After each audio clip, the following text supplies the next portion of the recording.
A Montanha Mágica, passagens e comentários 1. Vamos lá. A passagem que eu vou comentar, que eu vou ler com vocês, está... Eu estou lendo essa edição da Companhia das Letras, muito bonita por sinal, já apresentei no outro livro. Estou no capítulo 2, para quem não tem essa edição. Para quem tem essa edição é página 34. Nessa passagem, o personagem principal, Hans Castorp, está lembrando da infância dele. A mãe dele morreu quando ele era muito jovem, né? Ele tinha 5 anos, se eu não me engano. E o pai dele, logo depois, 2 anos depois, quando ele tinha 7 anos, morreu. E ele foi morar com o avô dele. E aí a gente está numa passagem em que o avô dele mostra uma bandeja e uma pia batismal que estão na família do Hans há 8 gerações, se eu não estou enganado. E na bandeja, nas costas da bandeja, está lá o nome de todas as pessoas, desde o primeiro. E ele conta como o vô dele vai falando sobre cada um, aumentando os prefixos, né? Então aqui está você, não, o nome dele ainda não está lá, né? Aqui está o nome do seu pai, Hans. Aqui está o meu nome, o nome do seu avô, o avô dele que está mostrando. E aqui está do seu bisavô, aí o seu tataravô e o seu tetravô. E ele vai descrevendo como o pequeno Hans, que era uma criança, né, esse tempo, fica impressionado ao ver esses prefixos, né, se multiplicarem, né, então, até chegar à 8ª geração. E como o vô dele descreve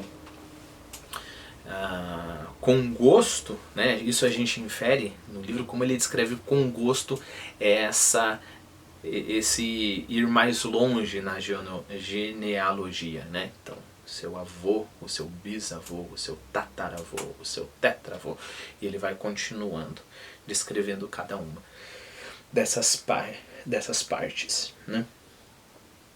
Desculpa, eu falei da página 34, mas eu tenho que ler só para contextualizar aqui, na página 33. É um capítulo que começa com: originalmente a bacia e a bandeja não formavam um conjunto. Eu desconfio que eu vou ter que ler tudo isso. Vou passar só, embora eu tenha falado que ia ler só a parte seguinte. Originalmente a bacia e a bandeja não formavam um jogo, como bem se via. E como o pequeno voltava a aprender, então toda hora o vô contava a mesma história, né? Mas combinava-se no uso, dizia o avô. Fazia uns 100 anos, isso é, desde a compra da bacia. A bacia era formosa, de linhas simples e nobres, com a marca do gosto austro que reinava em princípios do século anterior. Polida e maciça, então lembre-se, aquela história de várias gerações é para bandeja, né? A bacia é mais recente. Repousava sobre um pé redondo e era dourada no seu interior. Mas desse ouro sobrara com o tempo somente um reflexo amarelo pálido. Como único adorno, uma coroa de rosas e folhas denteadas, lavrada em relevo, cobria a borda superior. Quanto à bandeja, podia-se ler a data que lhe conferia uma antiguidade muito maior. 1650. 1650, ok? Então, em números enfeitados de arabescos, emoldurados por toda a espécie de desenhos distribuídos desordenadamente à maneira moderna daquela época. Mistura exuberante e arbitrária de escudos e rabiscos, metade flores, metade estrelas. No relevo da bandeja, porém, estavam inscritos os nomes dos chefes de família que no decorrer dos anos a tinham possuído. Já havia ali 7 nomes. 8ª geração com o pequeno Hans. Essa câmera às vezes desfoca, não sei porquê. Já havia ali 7 nomes, cada qual com o ano da transmissão do objeto. Então, conforme fosse passando de pai para filho, eles registravam ali na bandeja. E o ancião recitava-os ao neto um a um, indicando-os com a ponta do seu dedo ornado de anel. Estava ali o nome do pai, assim como do próprio avô, o do bisavô, e depois se dobrava, triplicava, quadriplicava o prefixo na boca do narrador. O menino, com a cabeça inclinada para o lado, ouvia tudo isso, cravando na bacia um olhar pensativo, sonhador ou abstrato. E abrindo a boca infantil, numa expressão entre respeitosa e sonolenta, ouvia esses bis, tris, tetra, sons obscuros de tumba e de tempos soterrados, que todavia expressavam uma ligação piedosamente mantida entre o presente, a sua própria vida, e aquele mundo submerso. Acho que eu vou comentar daqui a pouco quando a gente chegar na parte principal. Mas perceba como essa realidade está longe pra gente, né? Não sei pra você, mas eu, por exemplo, eu posso dizer o nome do meu pai, Valdemar. Eu posso dizer o nome do pai dele, Pedro. Já o meu bisavô não conheço. Não faço a mínima ideia quem foi. Ou seja, eu só conheço da minha família quem efetivamente eu vi. Eu vi o meu avô Pedro, eu vi o meu pai Valdemar, né? O meu bisavô eu nunca vi, nunca ouvi falar. Não, meu pai com certeza deve ter me falado um nome, mas foi tão de passagem que eu nunca prestei atenção. Então, na minha família, por exemplo, eu acho que 99% das famílias, a gente não tem essa ideia da continuidade do tempo. A gente não tem essa ideia de pertencimento a uma família. Então, o meu antepassado há 7 gerações fez isso, e aí aconteceu isso, e aí aconteceu isso com o próximo, e aí eles fugiram da guerra. Eu sei vagamente, minha família é polonesa, não sei se fugiram da guerra, percebam, não sei nada. É exatamente indo ao contrário dessa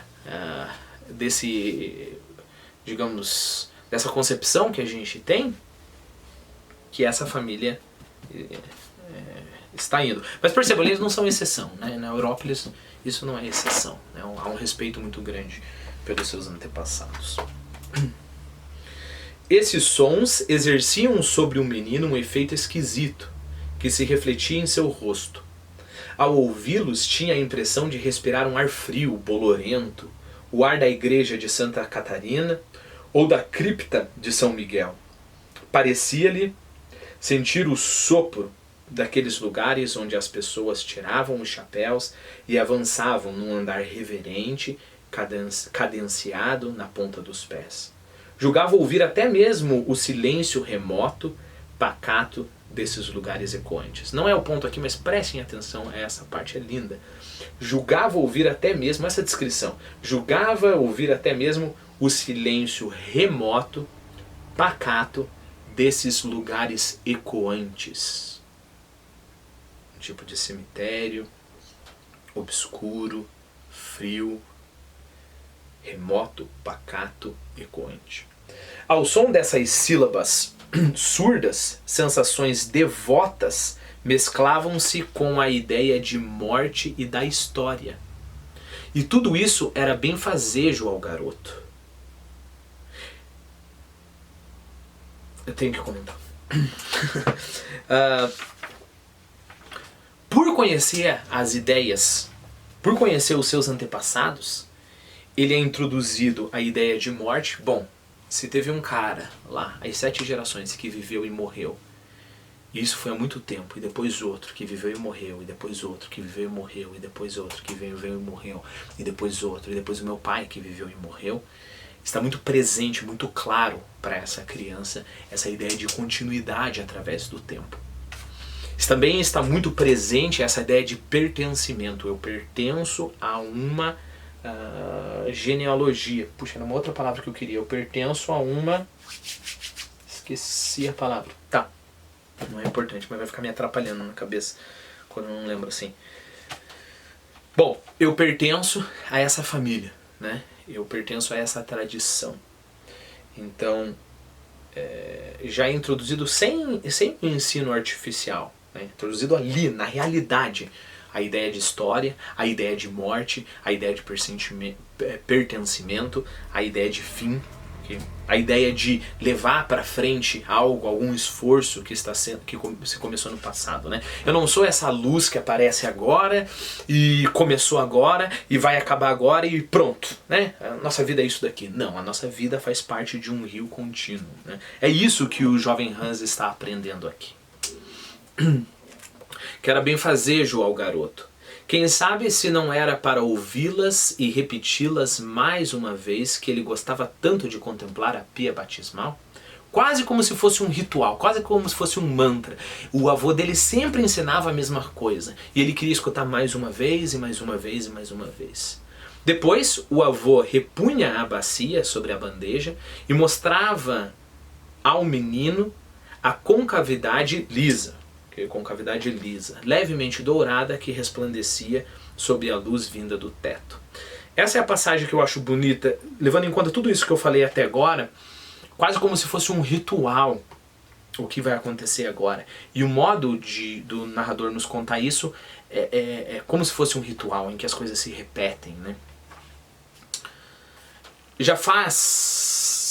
Tenho que falar mais uma coisa, e também a estrutura da fábula está aqui. Essa estrutura ritualística da fábrica. Aí o menino foi lá e fez tal, na primeira vez aconteceu isso. Aí ele foi lá na segunda vez, aconteceu isso. Aí foi na terceira vez. Já faz quase 8 anos, dizia, que te levantamos sobre esta bacia e que a água com que foste batizado caiu sobre ela. O sacristão Lassen da paróquia de São Jacó verteu-a na mão em concha do bom pastor Bugenhagen. E dali ela escorreu sobre tua cabeça até a bacia. A água tinha sido amornada para que não te assustasses e chorasses. E de fato não choraste, nem um pouquinho. Embora antes gritaste de tal maneira que Bugenhagen tinha dificuldade de fazer o sermão. Mas quando sentiste a água, ficaste quietinho. E queiramos crer que por respeito ao Santo Sacramento. E aí essa tradição já enorme para os nossos standards de hoje, de 7 gerações, 8ª geração agora, ela se inclui numa tradição ainda maior, em algo mais poderoso, mais abrangente, que é o sacramento, ou seja, a Igreja Católica, que já nesse tempo tinha já tinha mais de 1000 anos, né? Muito mais de 1000 anos. E por esses dias vai fazer 44 anos que teu saudoso pai recebeu o batismo. E a água que escorreu da cabeça dele caiu nessa mesma bacia. Foi aqui, nesta casa, sua casa paterna, na sala ao lado. E quem o batizou foi ainda o velho pastor Ezequiel, a quem os franceses quase fuzilaram quando jovem porque pregara contra suas rapinagens e saques. Esse pastor também já faz muito, muito tempo que está junto de Deus. E há 75 anos batizaram a mim, também nessa mesma sala, e mantiveram minha cabeça por cima da bacia, exatamente como a vez agora colocada sobre a bandeja. E o pastor pronunciou as mesmas palavras, como no teu batizado e no teu pai. E a água morna e límpida escorreu da mesma forma dos meus cabelos e caiu aqui, nessa mesma bacia dourada.